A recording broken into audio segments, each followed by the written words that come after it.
The morning sun was just beginning to peek over the Rocky Mountains as Staff Surgeon James Mitchell parked his old Ford pickup truck at the Silver Creek Trail parking lot. It was a.m. It was a quiet Saturday morning, and the crisp mountain air in early October felt refreshing against his face. At 32 years old, Mitchell's face carried the weathered experience that generally spoke of people who had seen more than most people see in a lifetime. 3 months had passed since his return from his third tour in Afghanistan.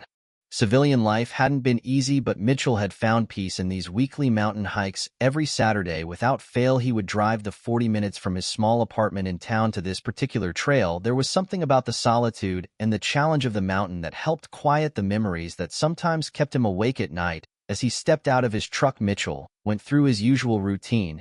He checked his hiking backpack one more time, a bottle of water, some trail mix, a basic first aid kit, and a small flashlight. Years of military training had taught him to always be prepared, even for something as simple as a morning hike. He was attired in his favorite faded blue jeans, a comfortable gray t-shirt, and well-worn hiking boots that had carried him through literally hundreds of miles of these mountain paths. Mitchell's tall, lean frame moved with a natural grace typical of a man completely at ease with himself. His short-cropped, dark hair and clean-shaven face still spoke volumes of his military upbringing, even in civilian clothing. The only obvious sign of his service was the Army Ranger's tattoo, which was partially visible on his right forearm and a small scar above his left eyebrow, a reminder of a close call during his second tour. The parking lot was empty but for two other cars, in exactly the way Mitchell liked it. A family of deer watched cautiously from the tree line before disappearing into the forest.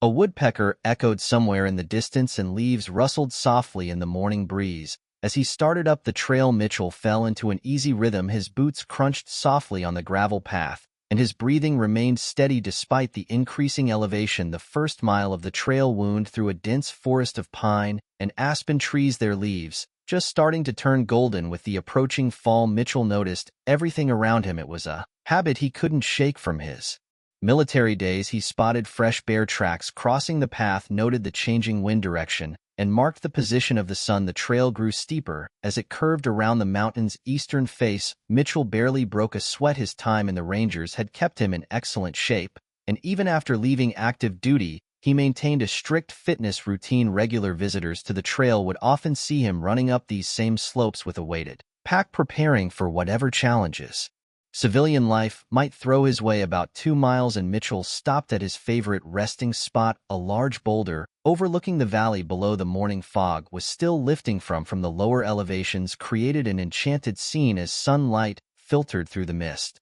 He reached for his canteen and took a judicious sip, recalling his surgeon-old words about conserving resources even when they might appear plentiful. The boulder he sat on afforded him the view of the switchback road he had come up on, a thin slash in the forest down below. On the far side of the valley, he could see the town.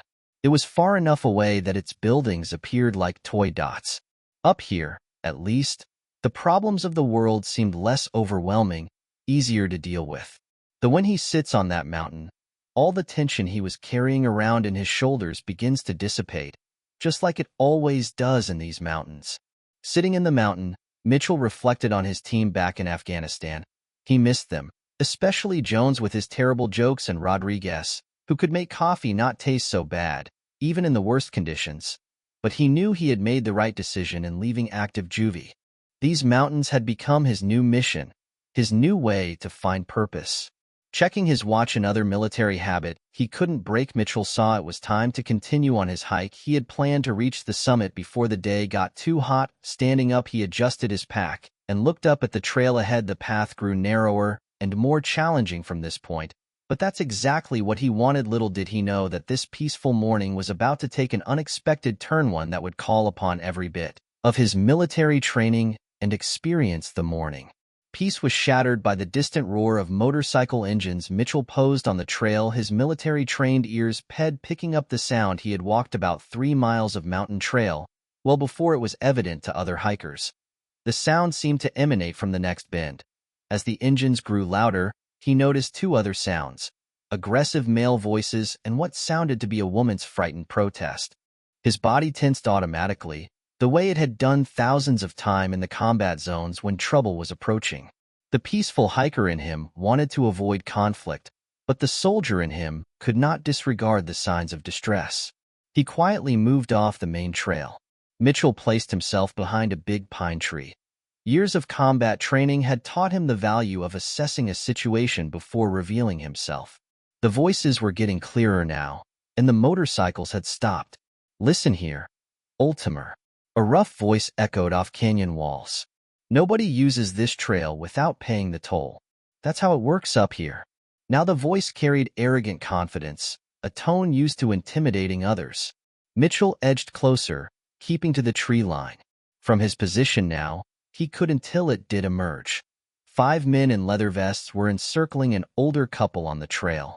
Patches on the bikers' vests identified them as the Mountain Devils, a local gang Mitchell had read about in police bulletins posted at the ranger station.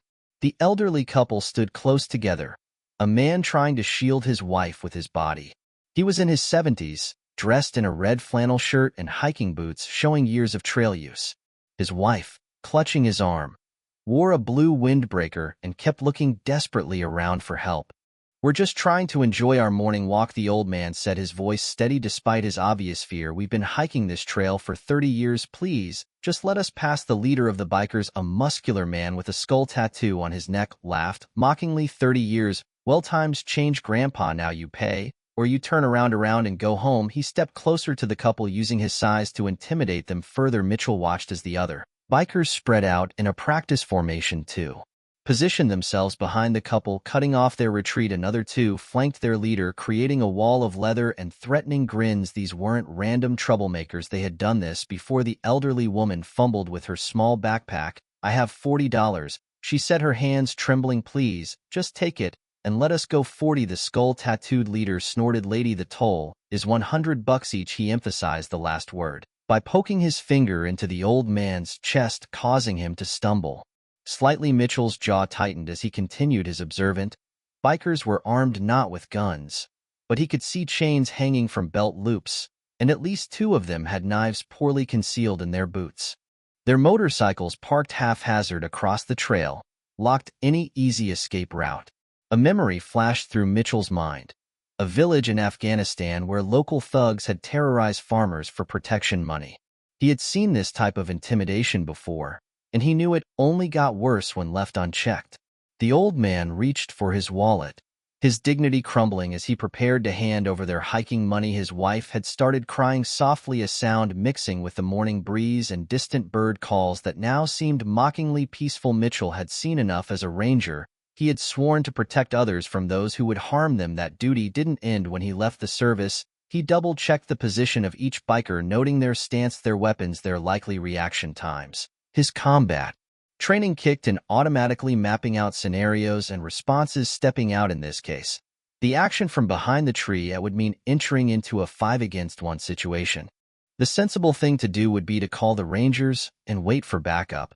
But Mitchell knew the elderly couple could not afford to wait that long. He also knew he had handled worse odds in combat. Mitchell took a deep breath, bracing himself for when he would show up. The high Kia plan across the quiet morning was about to turn into something very different. But as he looked at the terrified elderly couple and at the bikers who were sneering at them, he knew only one choice. Mitchell was standing quietly behind a big pine tree, sizing up the scene before him with the calculated precision that had kept him alive through 3 combat tours. The elderly couple, the man probably in the 70s, wearing a red flannel shirt and khaki hiking pants, and his wife in a blue windbreaker, were clearly distressed. The woman's hands shook as she clutched her husband's arm. The old man did his best to look brave, but fear showed unmistakably in his eyes. The 5 bikers had assumed positions around the couple in loose semicircle fashion like wolves, circling their prey. Their leather vests were decorated with patches that Mitchell recognized from local police bulletins. The Mountain Devils, a gang known for causing trouble in nearby towns. The sight of the elderly couple's fear stirred something deep inside him, reminding him of why he joined the military in the first place, to protect those who couldn't protect themselves. From his position, Mitchell counted the threats: 2 bikers on the left, one tall and skinny with a bandana, another shorter with a pot belly, 2 on the right, both muscular, one with a shaved head, and the other sporting a long beard. Their leader, the one with the skull tattoo on his neck, stood in the center, poking his finger into the old man's chest while demanding money. "Listen, Oldimer," the leader sneered, his voice echoing off the canyon walls. "Nobody uses this trail without paying the toll. That's just how it works up here." He pushed the old man again, causing him to stumble slightly. Mitchell had seen enough. He stepped out from behind the tree, his boots deliberately crunching on the gravel to announce his presence. All heads turned his way. He walked forward with the measured pace of a predator, his military training evident in every step. His face remained calm, but his eyes, the eyes that had seen warfare in the harshest of conditions, were intensely focused. "The only thing that works up here," Mitchell said quietly, his voice carrying the weight of a man used to being obeyed, "is letting these people continue their hike in peace." The leader's face twisted into a mocking smile. "Well, look what we got here, boys, some wab hero." He turned fully toward it, started it when Mitchell, trying to intimidate him with his size, said, "This ain't your business, friend. Walk away while you can." Mitchell took another step forward, positioning himself between the bikers and the elderly couple. He could smell the leather of their vests mixing with stale cigarette smoke. The old woman was whispering a prayer behind him. Her voice was barely audible over the mountain breeze. "Sir, ma'am," Mitchell said over his shoulder, keeping his eyes on the bikers. "There's a ranger station about half a mile back down the trail. Would you mind heading that way?" His voice was soft when speaking with the couple, but an unmistakable threat of authority was woven into his tone. The elderly man nodded appreciatively, aware of the situation. "Come on, Martha," he called softly to his wife, beginning to herd her away. "They ain't going nowhere," the leader barked, taking a step to intercept their exit, but Mitchell eased effortlessly sideways, his body interposing itself between the bikers and the retreating couple. "They leaving," Mitchell said flatly, "and you're going to let them?" His words weren't a threat, they were a statement of fact, delivered with the absolute certainty of one who'd faced far worse odds in far more dangerous places. Behind him, the gang members exchanged uneasy glances. They were used to intimidating hikers and tourists, not confronting someone who radiated such quiet confidence and control. Power. Mitchell remained perfectly still. His muscles were relaxed, yet ready. He could hear the elderly couple's footsteps growing fainter as they made their way down the trail. The wind had picked up, rustling through the pine needles above, and a hawk circled overhead, its cry piercing the tension-filled air. The leader took a step closer, now just arm's length from Mitchell. "You got no idea of who you're messing with," he growled, his right hand curling into a fist. Mitchell didn't blink. His voice remained steady as he replied, "Actually, I think it's the other way around."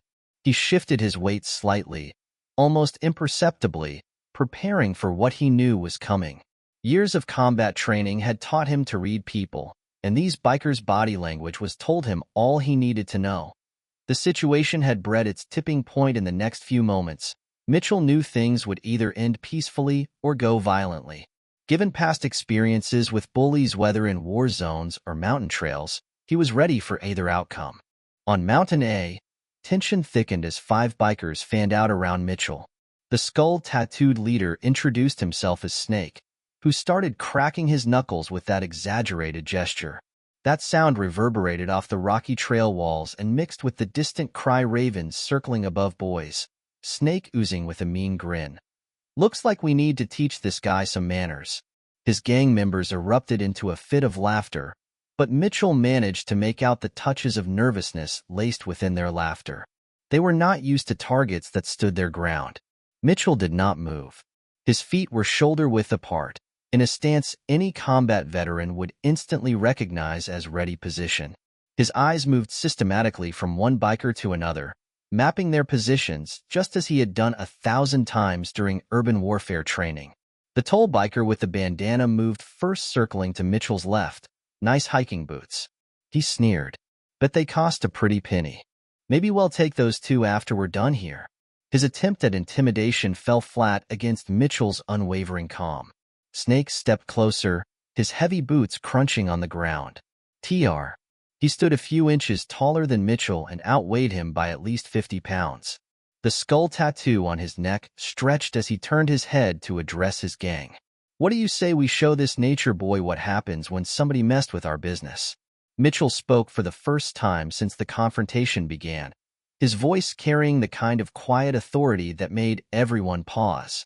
You got about 10 seconds to rethink this, he said. I suggest you use them wisely. Snake's face reddened with rage. Nobody talked to him that way, especially not on his mountain. Get him. He barked at his men. The gang members hesitated for a split second. Something in Mitchell's demeanor had given them pause, but their hesitation didn't last long.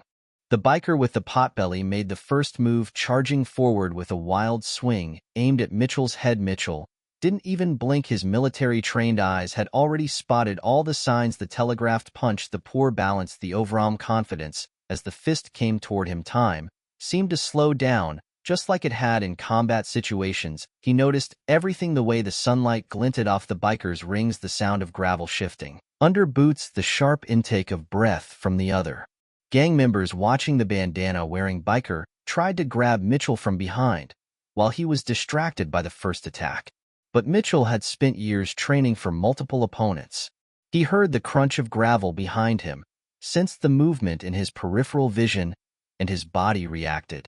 Muscle memory built through thousands of hours of combat training. Snake watched in disbelief as his two men failed to lay a hand on Mitchell. His eyes narrowed and his hand moved toward the back of his vest, where a bulge suggested a concealed weapon. Mitchell noticed this too. He had been trained to spot hidden weapons in much more challenging conditions than this mountain trail. I wouldn't, Mitchell said calmly, but his eyes were fixed on Snake's movement that would change things considerably. The warning was implicit in his voice, and Snake's hand froze. The bearded biker who had been hanging back suddenly called out, "Hey Snake, look at his forearm. That's an Army Ranger's tattoo." The revelation caused a visible shift in the group's dynamics. The Rangers' reputation preceded them, and even these tough-acting bikers knew what it meant. Snake tried to keep his tough attitude, but Mitchell could see the doubt seeping into his eyes. "Rangers, huh?" Snake spat on the ground, but some of the earlier confidence was gone from his voice. "Don't mean nothing up here in the mountains." Mitchell let a small smile play across his lips. Not one of humor, but the kind that indicated he knew something they didn't. 3 tours in Afghanistan, he said quietly. Mountains there make these look like hills. Want to guess what we did in those mountains?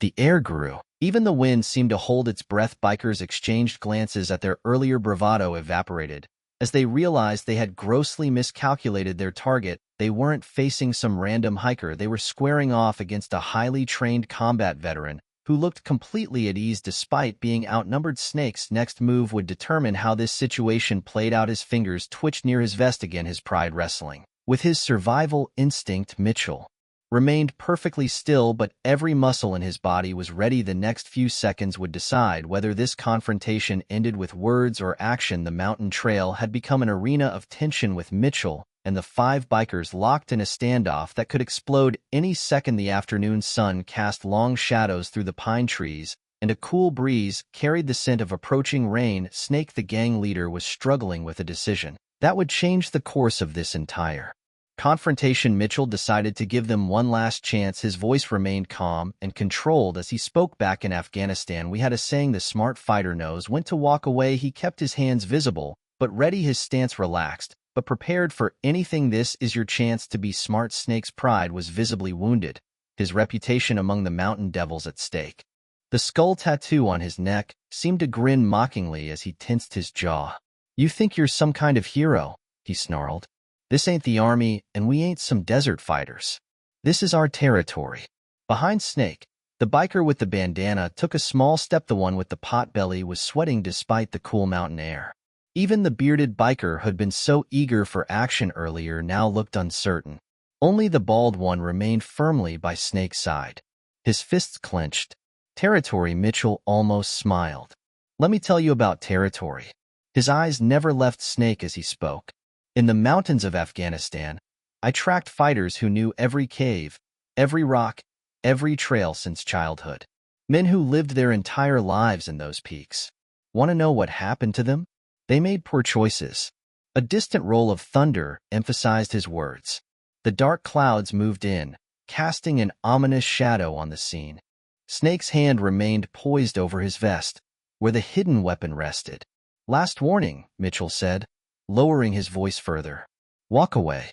Take your bikes. Ride out of here. Find a new hobby. If you don't," he promised, "the dude's gonna regret it."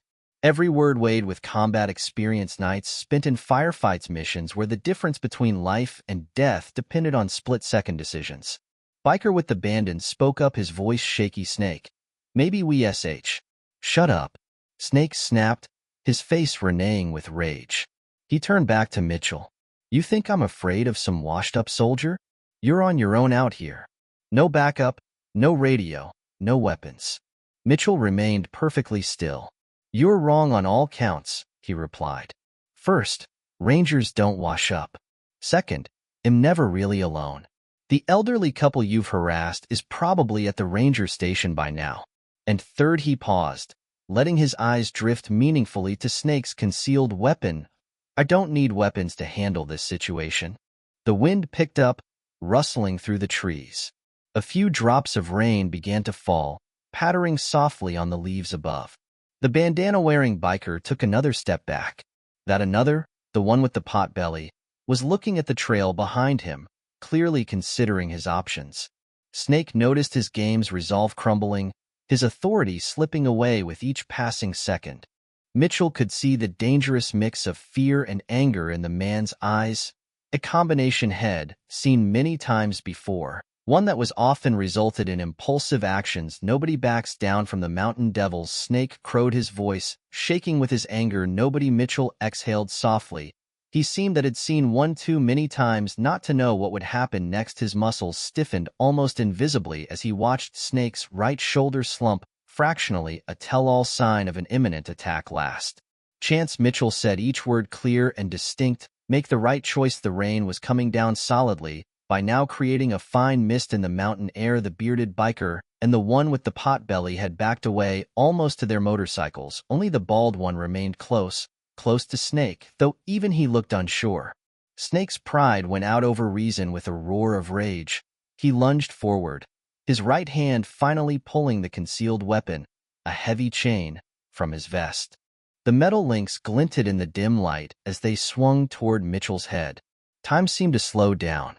Mitchell's training kicked in, his body ready to respond to the attack head seen coming from the beginning. The next few seconds would prove to Snake and his gang why challenging a ranger had been the worst decision they'd made in a very long time.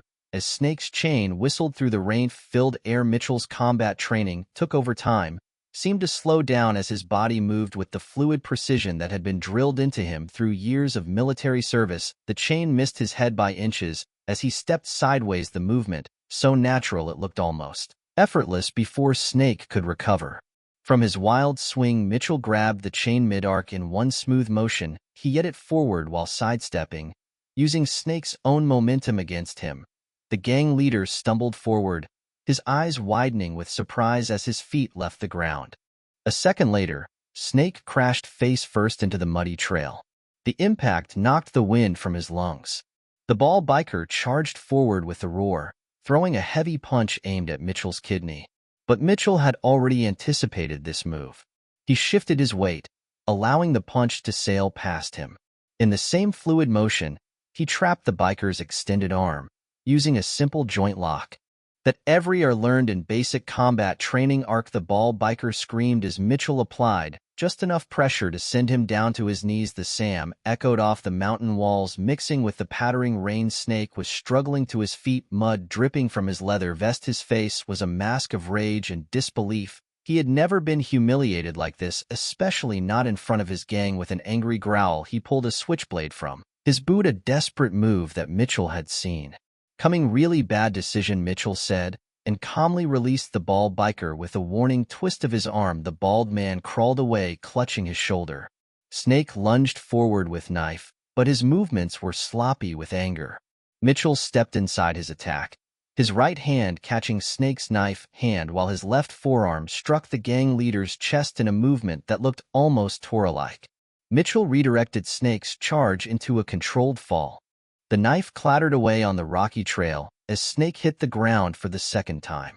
The biker with the bandana finally found his courage and rushed Mitchell from behind, but years of combat experience had taught Mitchell never to forget about multiple threats. He heard the footsteps in the gravel and reacted without looking, pivoting smoothly. Mitchell used his attacker's momentum to flip him over his hip. The bandana-wearing biker landed hard on his back, gasping as the air left his lungs. Thunder rolled across the mountains as Mitchell stood calmly in the center of the chaos. He had created. 3 bikers lay on the ground around him, while the other 2, the bearded one and the one with the potbelly, stood frozen by their motorcycles, their faces pale with shock.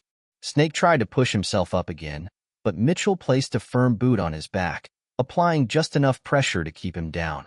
"Stay down," Mitchell advised quietly. "You've already made enough bad choices today." The rain was falling steadily now, washing away the dust and dirt of the brief but decisive confrontation. Mitchell's movements had been precise and controlled throughout. He hadn't thrown a single punch. Instead, he had used his attacker's own energy against them, just as his combat instructors had taught him years ago. "Your friend needs medical attention," Mitchell said, nodding toward the ball biker, who was still holding his shoulder. "Nothing's broken, but hell need ice on that joint." His voice was professional, almost clinical. This hadn't been personal for him, just another problem that needed solving. The bearded biker finally found his voice. "We'll get him to a doctor," he stammered, helping his injured friend to his feet. Mitchell took his boot off the snake's back, and the gang leader slowly rolled over. Snake's face was a mixture of mud and humiliation. His bravado from earlier in the scene was completely gone. "The elderly couple you tried to rob," Mitchell said, looking down at him, "they hike here every week. If I ever hear about you or your friends bothering anyone on these trails again, our next meeting won't be this pleasant." The potbelly biker already kicked his motorcycle, ready to ride off. The others were slowly getting to their feet, not looking anywhere near Mitchell. Their tough guy image had been shattered in less than a minute by a man who hadn't even broken a sweat. Snake finally spoke, his voice hoarse. Who are you?" Mitchell looked at him for a long moment before responding, "Just a hiker who prefers peaceful trails." He stepped back, giving them space to retreat. "Remember what I said about these trails?" "I'll be watching." The sound of motorcycle engines faded into the distance as the rain continued to fall on the mountain trail. Mitchell stood quietly watching until the last bike disappeared around the bend. Small puddles were forming on the path, reflecting the gray sky above. The entire confrontation had lasted less than 5 minutes, but its impact would be felt for much longer. Bending down, Mitchell picked up the abandoned chain and knife, planning to hand them over to the park rangers. As he secured the items in his backpack, he heard voices approaching from the lower trail. Looking up, he saw 2 uniformed park rangers making their way toward him, accompanied by the elderly couple from earlier. "That's him," the old woman, Martha, called out excitedly. "That's the young man who helped us." She was holding her husband's arm, her earlier fear replaced by relief and gratitude. Her husband, despite his age, was keeping up a brisk pace as they approached the lead ranger, whose name tag read Wilson. He stepped forward, his face a mix of concern and curiosity. "Sir, are you all right? The Hendersons here told us about the bikers." He glanced around the muddy trail, taking note of the obvious signs of the recent altercation. Mitchell nodded calmly. "Everything's fine now. The situation has been resolved." He reached into his backpack and carefully handed over the chain and knife to the ranger. I want to add these to your evidence locker." The second ranger, a younger woman named Peterson, was already taking photos of the scene with her department-issue camera. "We've had trouble with the mountain devils before," she explained, photographing the tire tracks in the mud, "but they'd never been this bold. Usually they stick to vandalism and minor harassment." The elderly man, Mr. Henderson, stepped forward and extended his hand to Mitchell. "Young man, I don't know how to thank you properly." His G was firm despite his age, his eyes bright with emotion. "I'm Richard Henderson, and this is my wife Martha. We've been hiking these trails every week for 30 years. Mitchell shook his hand warmly. "James Mitchell, sir. No thanks necessary. I'm just glad you and your wife are safe." The rain had softened to a gentle drizzle, and a patch of blue sky was visible through the clouds. Martha Henderson moved closer, her eyes taking in Mitchell's composed demeanor. "Richard," she said to her husband, "doesn't he remind you of our Tommy?" Her voice carried a hint of both pride and sadness. Of the same quiet strength. Richard nodded, his expression softening to our son. He explained to Mitchell. Marine Corporation. He fell in FIA in 2004. Mitchell's face showed understanding and respect. It was an honor to serve alongside Marines. Sir, they're some of the finest warriors I've ever known. Ranger Wilson finished examining the chain and knife, placing them in an evidence bag.mr. Mitchell, we'll need a statement from you. Those bikers have been causing problems all over state parks in the area. This may provide some evidence we can build a case against them. As Mitchell started speaking his statement to the Rangers, Martha Henderson began to dig into her knapsack and pulled out a small container. Here, she said, pressing it into Mitchell's hands. I always make extra sandwiches for hikes. Turkey and Swiss. They're Tommy's favorite. The gesture touched him more deeply than it ought to, Mitchell thought, as he accepted the container with a nod of appreciation, recalling such acts of kindness from villagers on tours. Overseas Ranger Peterson finished taking photos and approached the group. The Mountain Devils won't be back here anytime soon, she said confidently. Word travels fast among these types. Once they hear they were taken down by a single hiker, the reputation will be shot. Speaking of reputations, Richard Henderson added with a smile, wait until our hiking group hears about this. We meet every Thursday at the community center. You'd be more than welcome to join us. James. Mitchell looked at the elderly couple, seeing in them the same spirit of resilience he had witnessed in communities across war zones, people who refused to be intimidated, who stood their ground with quiet dignity. I might just take you up on that offer, sir. The rain had stopped completely now, and the sun was breaking through the clouds. Ranger Wilson closed his notebook and shook Mitchell's hand. We got your contact information if we need anything else, and thank you. It's good to know there are still people willing to stand up for others.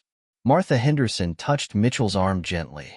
Will you be all right finishing your hike alone? We could wait for you at the ranger station. Mitchell smiled, a genuine warmth reaching his eyes. I appreciate the offer, ma'am, but it'll be fine. The mountain feels a lot friendlier now. 2 months had passed since the incident on Silver Creek Trail, and the autumn colors had given way to winter's first snow. The story of the soldier who stood up to the Mountain Devils had spread through the local hiking community like wildfire, though Mitchell himself remained humble about the whole affair. On this crisp December morning, Mitchell's old Ford pickup wasn't the only vehicle in the trail parking lot anymore. Ever since the incident, more hikers had returned to the trails, no longer afraid of harassment. The Mountain Devils hadn't been seen in any state park since that rain-filled day, their reputations shattered by their encounter with a single Army Ranger. Mitchell stepped out of his truck, adjusting the warm winter hat on his head as he checked his hiking gear.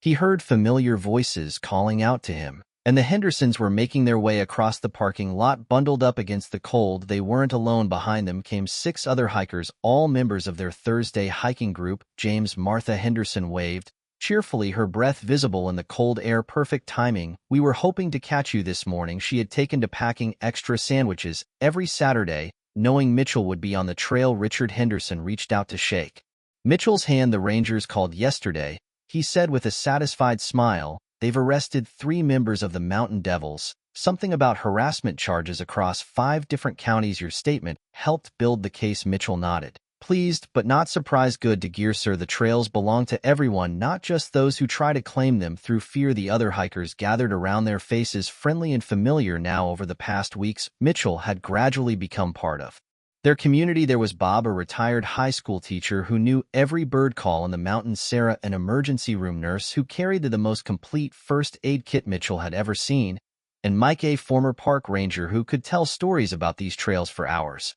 You know, Sarah said, adjusting her backpack, since you started patrolling these trails, we've seen families coming back. Last weekend I counted 3 school groups doing nature studies. Hasn't been this busy since before the bikers started causing trouble. Mitchell had also noticed the change. The trails were coming alive again with the sounds of children's laughter, elderly couples walking hand in hand, and nature enthusiasts with cameras and binoculars. It reminded him why he joined the Rangers in the first place: to protect people's freedom to live without fear. The community center called to ask if you'd consider giving a talk about trail safety. Bob mentioned this as they started up the path. Nothing too formal, just some basic tips for hikers. Since what happened, people really appreciate your experience. Mitchell weighed the offer. had avoided public speaking since his return from Afghanistan, content instead with the solitude of his morning hikes.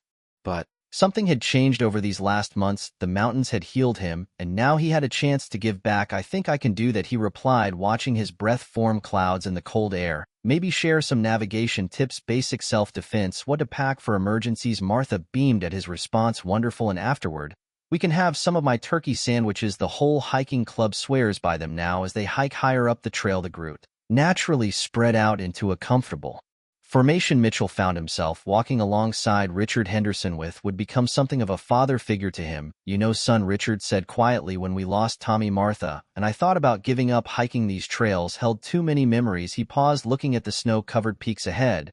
"But then we realized this is where he wants us to be, and now seeing how you've helped make these trails safe for everyone, well, it feels like Tommy Spirit is still watching over this place." Mitchell felt a familiar tightness in his throat. "Your son would be proud, sir, of both of you." They came to the boulder where Mitchell had first seen the bikers that rainy day. Someone had put a small wood bench there now, bearing the plaque that read, "For all who protect these trails." Mitchell smiled, remembering how only a few months ago had sought solitude in these mountains, trying to forget his memories of war. Instead, he found a new mission and a new family. The trails had given him more than just peace. They'd given him a home, a community, and an opportunity to serve others in continued service, not with the weapons of war, but with the quiet strength had learned in combat. As the group continued their hike, the morning sun caught the fresh snow, making the whole mountain sparkle. Mitchell looked at the peaceful faces around him and knew some battles were worth fighting, not for glory or revenge, but for a simple right of good people to walk without fear in beautiful places.